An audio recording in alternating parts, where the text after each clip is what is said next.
ಲೂಟಿ ಲೂಟಿ ಇದು ಸ್ಮಾರ್ಟ್ ಲೂಟಿ. ಜನರ ಮೂಗಿಗೆ ತುಪ್ಪವನ್ನು ಸವರಿ ಯಾವ ರೀತಿ ದುಡ್ಡನ್ನು ಕೀಳ್ತಾ ಇದ್ದಾರೆ ಇಂಧನ ಇಲಾಖೆಯವರು ಅನ್ನೋದಕ್ಕೆ ಪಬ್ಲಿಕ್ ಟಿವಿಯಲ್ಲಿ ಎಕ್ಸ್ಕ್ಲೂಸಿವ್ ಸುದ್ದಿ ಇದೆ, ನೋಡ್ತಾ ಹೋಗೋಣ.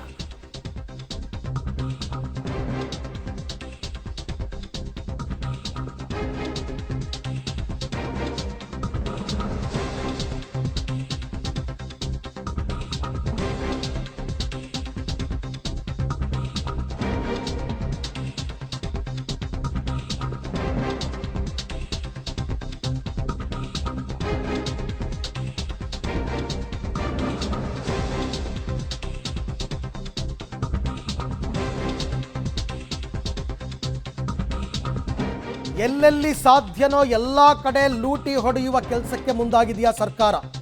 ಸ್ಮಾರ್ಟ್ ಲೂಟಿ, ಇವಾಗ ಸ್ಮಾರ್ಟ್ ಮೀಟರ್ನ ಸ್ಮಾರ್ಟ್ ಲೂಟಿ, ಜನರಿಂದ ದುಡ್ಡನ್ನು ಕೀಳುವಂತಹ ಕೆಲಸ. ಕರೆಂಟ್ಗೂ ಕೂಡ ಟೋಲ್ ಮಾದರಿ ಶುಲ್ಕವನ್ನು ಕಟ್ಟಬೇಕಾಗತ್ತೆ. ಪಿಂಚಣಿ ಗ್ರ್ಯಾಚ್ಯುಯಿಟಿ ಹೆಸರಿನಲ್ಲಿ ಗ್ರಾಹಕರಿಗೆ ಬರೆಯಾಯಿತು. ಈಗ ಸ್ಮಾರ್ಟ್ ಮೀಟರ್ ಹೆಸರಿನಲ್ಲಿ ಜನರ ಲೂಟಿಗೆ ಶುರುವಿಟ್ಟುಕೊಂಡಿದೆ ಇಂಧನ ಇಲಾಖೆ. ಪಬ್ಲಿಕ್ ಟಿವಿಯ ಎಕ್ಸ್ಕ್ಲೂಸಿವ್ ಸುದ್ದಿ. ಬಹಳಷ್ಟು ಜನರಿಗೆ ಇದರ ಒಳಗಡೆ ಏನು ನಡೀತಾ ಇದೆ ಅಂತಕ್ಕಂಥದ್ದು ಗೊತ್ತಾಗ್ತಾ ಇಲ್ಲ. ಯಾರಿಗೋ ಅನುಕೂಲ ಮಾಡ್ಕೊಳ್ಳೋದಕ್ಕೆ ರಾಜ್ಯದ ಜನರಿಗೆ ಬರೆ ಹಾಕ್ತಾ ಇದೆ ಇಂಧನ ಇಲಾಖೆ. ನಿಮ್ಮ ಮನೆಗೆ ಸ್ಮಾರ್ಟ್ ಮೀಟರ್ಗಳನ್ನು ಅಳವಡಿಕೆ ಮಾಡ್ಕೊಳ್ಳಿ ಅಂತಂದ್ಬಿಟ್ಟು ಅಳವಡಿಕೆ ಮಾಡುವ ದಿನದಿಂದ ಹಿಡಿದು ಕಂಟಿನ್ಯೂಸ್ ಆಗಿ ನಿಮ್ಮ ಕೈಲಿ ದುಡ್ಡನ್ನು ಕೀಳ್ತಾ ಹೋಗ್ತಾರೆ. ಗೃಹಜ್ಯೋತಿ ಹೆಸರಿನಲ್ಲಿ ನಿಮಗೆ 250 ಯೂನಿಟ್ ತನಕ ಫ್ರೀ ಕರೆಂಟ್ ಕೊಡ್ತೀವಿ ಅಂತ ಹೇಳಿ ಬೇರೆ ರೂಪದಲ್ಲಿ ನಿಮ್ಮ ಹತ್ರ ದುಡ್ಡನ್ನು ವಸೂಲಿ ಮಾಡುವ ಹುನ್ನಾರ ನಡೆದಿದೆ. ಅದರದ್ದು ಡೀಟೇಲ್ಸ್, ಕಂಪ್ಲೀಟ್ ಡೀಟೇಲ್ಸ್ ಕೊಡ್ತೀವಿ ನಾವು ನಿಮಗೆ, ಯಾವ ರೀತಿ ಆಗಿದೆ ಅಂತ ನೋಡಿ. ಪ್ರತಿ ತಿಂಗಳು ನಿರ್ವಹಣೆ ಹೆಸರಿನಲ್ಲಿ ಮೇಂಟೆನೆನ್ಸ್ ಹೆಸರಿನಲ್ಲಿ ಇನ್ನು ಮುಂದೆ ಬಿಲ್ ಜೊತೆ ದುಡ್ಡನ್ನು ಕಟ್ಟಬೇಕಾಗತ್ತೆ. ಬಿಲ್ ಅಮೌಂಟ್ ಏನಿದೆ ಅದ್ರ ಜೊತೆಗೆ ಮೇಂಟೆನೆನ್ಸ್ ಚಾರ್ಜ್ ಕಟ್ಟಬೇಕು. ಪ್ರತಿ ತಿಂಗಳು ಕಟ್ಟಬೇಕು ಇನ್ಮೇಲೆ ಮೇಂಟೆನೆನ್ಸ್ ಚಾರ್ಜು. ಆಲ್ರೆಡಿ ಸ್ಮಾರ್ಟ್ ಮೀಟರ್ಗೆ ನೀವು ದುಡ್ಡು ಕೊಟ್ಟು ಖರೀದಿ ಮಾಡಿರ್ತೀರ, ಆದರೂ ಮೇಂಟೆನೆನ್ಸ್ ನಿಗದಿತ ಶುಲ್ಕದ ಜೊತೆಗೆ ಸ್ಮಾರ್ಟ್ ಮೀಟರ್ ಮೇಂಟೆನೆನ್ಸ್ಗೂ ಕೂಡ ಕಾಸು ಕಟ್ಟಬೇಕು ಇನ್ಮೇಲೆ ನಿಗದಿತ ಶುಲ್ಕದ ಜೊತೆಗೆ. ಇನ್ನು ಗೃಹಜ್ಯೋತಿ ಗಿಫ್ಟನ್ನು ಕೊಟ್ಟುಬಿಟ್ಟು ಮೇಂಟೆನೆನ್ಸ್ ಹೆಸರಿನಲ್ಲಿ ಲೂಟಿಗಿಳಿದಿದೆ ಇಂಧನ ಇಲಾಖೆ. ನೋಡಿ ಹೆಂಗೆಲ್ಲ ಜನರನ್ನು ಯಾಮಾರಿಸ್ತಾರೆ. ಜನ ಏನು ಕರೆಂಟ್ ಫ್ರೀ, ಗೃಹಲಕ್ಷ್ಮಿ ಫ್ರೀ, ಅದು ಫ್ರೀ ಇದು ಫ್ರೀ ಅಂತಾರೆ. ಯಾವ ಥರ ಕಿತ್ಕೋತಾ ಇದ್ದಾರೆ ನೋಡಿ. ಸ್ಮಾರ್ಟ್ ಮೀಟರ್ ಅಳವಡಿಕೆ ಬಳಿಕ ನಿಗದಿತ ಶುಲ್ಕದ ಚಾರ್ಜ್ ಹಾಕ್ತಾರಂತೆ.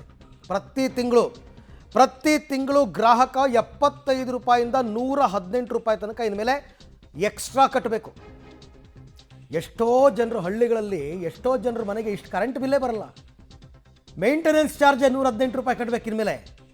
ಸ್ಮಾರ್ಟ್ ಮೀಟರ್ ನಿರ್ವಹಣೆ ಮಾಡೋರಿಗೆ ಪ್ರತಿ ತಿಂಗಳು ದುಡ್ಡು ಕಟ್ಟಬೇಕು. ನಿಮಗೆ ಯಾವುದೋ ಕಂಪ್ನಿ ಕೊಟ್ಟಿದ್ದಾರೆ, ಅವರು ಮೇಂಟೆನೆನ್ಸ್ ಮಾಡ್ತಾರಂತೆ. ಮೇಂಟೆನೆನ್ಸ್ ಮಾಡೋದಕ್ಕೆ ದುಡ್ಡು ಕಟ್ಟಿ ಅಂತ ಫಿಕ್ಸೆಡ್ ಚಾರ್ಜ್ ಅಂತ ಒಂದು ಬಿಗಿನಿಂಗಲ್ಲಿ ಕಟ್ಟಿಸ್ಕೊತಾರೆ. ನಿಮ್ಮ ಹತ್ರ ನಿಮಗೆ ಮೀಟ್ರ್ ಇನ್ಸ್ಟಾಲ್ ಮಾಡಬೇಕಾದ್ರೆ ಅದು ಬೇರೆ, ಫಿಕ್ಸೆಡ್ ಚಾರ್ಜ್ ಬೇರೆ. ಅದಕ್ಕೊಂದು 5,000ನೋ 8,000ನೋ ನಿಗದಿ ಮಾಡಿದ್ದಾರೆ, ಅದು ಕಟ್ಟಿಬಿಡಬೇಕು. ಆವಾಗ ಮೀಟ್ರ್ ತಂದು ಹಾಕ್ತಾರೆ. ಆಮೇಲೆ ತಿಂಗಳು ಕಟ್ಟಿ ಮೇಂಟೆನೆನ್ಸು ಅಂತ. ಅದೇನು ವಾಟರ್ ಫಿಲ್ಟ್ರಾ ಪ್ರತಿ ತಿಂಗಳು ಮೇಂಟೆನೆನ್ಸ್ ಮಾಡೋದಕ್ಕೆ? ಒಂದು ಸರ್ತಿ ಬಂದು ಇನ್ಸ್ಟಾಲ್ ಮಾಡಿದ್ರೆ ವರ್ಷಾನುಗಟ್ಟಲೆ ಏನೂ ಆಗಲ್ಲಪ್ಪ. ಇನ್ನು ಮೇಂಟೈನ್ ಮಾಡೋದೇನೋ ಅದರಲ್ಲಿ, ಅದಕ್ಕೂ ಕಾಸು ಕೊಡಬೇಕಂತೆ. ಎಂಥ ದಗಾಕೋರರು ಅಂತಂದರೆ ಜನರ ಹತ್ರ ಸುಲಿಗೆ ಮಾಡ್ತಾ ಇದ್ದಾರೆ. ಸುಲಿಗೆ 5 ಗ್ಯಾರಂಟಿ ಕೊಟ್ಟುಬಿಟ್ಟಿದ್ವಿ ಅನ್ನೋ ಕಾರಣಕ್ಕೆ. ಯಾರಿಗೆ ಬೇಕಾಗಿತ್ತು ಈ 5 ಗ್ಯಾರಂಟಿ? ಜನರನ್ನ ನೆಮ್ಮದಿಯಾಗಿರೋದಕ್ಕೆ ಬಿಡಿ. ಪ್ರತಿ ವಾರದಲ್ಲಿ ಒಂದು ಸರ್ತಿ ಬೆಲೆ ಏರಿಕೆ ಎಲ್ಲ ಬೆಲೆ ಏರಿಕೆ ಮಾಡಿಕೊಂಡು ಏನಂತೆ ಗ್ಯಾರಂಟಿ ಕೊಡೋದು.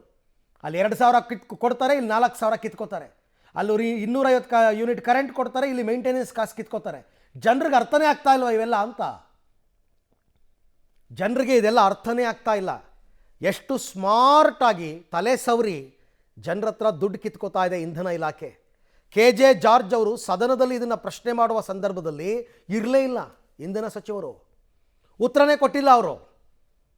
ಇಷ್ಟೇ ಅಲ್ಲ, ಇದ್ರ ಬಗ್ಗೆ ಕ್ಲಾರಿಟಿ ಕೊಡೋದಕ್ಕೆ ಒಂದು ಪ್ರೆಸ್ ಮೀಟ್ ಮಾಡಿದರು ಇಂಧನ ಇಲಾಖೆಯವರು. ಪ್ರೆಸ್ ಮೀಟಲ್ಲೂ ಕ್ಲಾರಿಟಿ ಕೊಡಲಿಲ್ಲ. ಬೇಸ್ ಕ್ವೆಶ್ಚನ್ ಏನು ಗೊತ್ತಾ? ಯಾರಿಗೆ ಹಾಕಬೇಕು ಇದನ್ನು, ಯಾವ ಮನೆಗೆ ಹಾಕಬೇಕು ಅನ್ನೋದಕ್ಕೆ ಉತ್ತರ ಕೊಡ್ತೀನಿ. ಸ್ಮಾರ್ಟ್ ಮೀಟರ್ ಹಗರಣ, ದೊಡ್ಡ ಹಗರಣ ಇದು, ಸಾವಿರಾರು ಕೋಟಿ ಹಗರಣ. ಪಬ್ಲಿಕ್ ಟಿವಿಯಲ್ಲಿ ಮತ್ತೊಂದು ಎಕ್ಸ್ಕ್ಲೂಸಿವ್ ಸ್ಟೋರಿಯನ್ನು ಕೊಡ್ತೀವಿ ನೋಡಿ ಏನು ಅಂತ.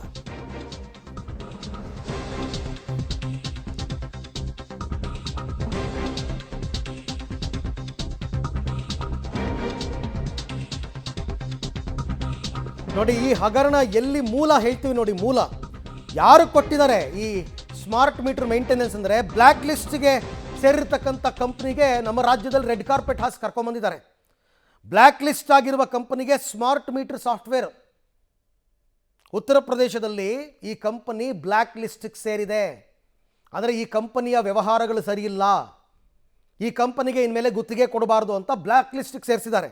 ಅವ್ರನ್ನ ಕರ್ಕೊಂಬಂದು ಯಾವುದೋ BCITS private limited, base communication and information technology services ಅಂತ ಕಂಪ್ನಿ ಇದು. ಈ ಕಂಪ್ನಿ ಜೊತೆ ಒಪ್ಪಂದ ಮಾಡಿಕೊಂಡಿದೆ ಇಂಧನ ಇಲಾಖೆ. ಬ್ಲ್ಯಾಕ್ ಲಿಸ್ಟ್ನಲ್ಲಿರುವಾಗ ಕರ್ನಾಟಕಕ್ಕೆ ಬಂದು ಸಾಫ್ಟ್ವೇರ್ಗೆ ಪೂರೈಕೆ ಮಾಡೋದಕ್ಕೆ ಒಪ್ಪಂದ ಮಾಡಿಕೊಂಡಿದ್ದಾರೆ.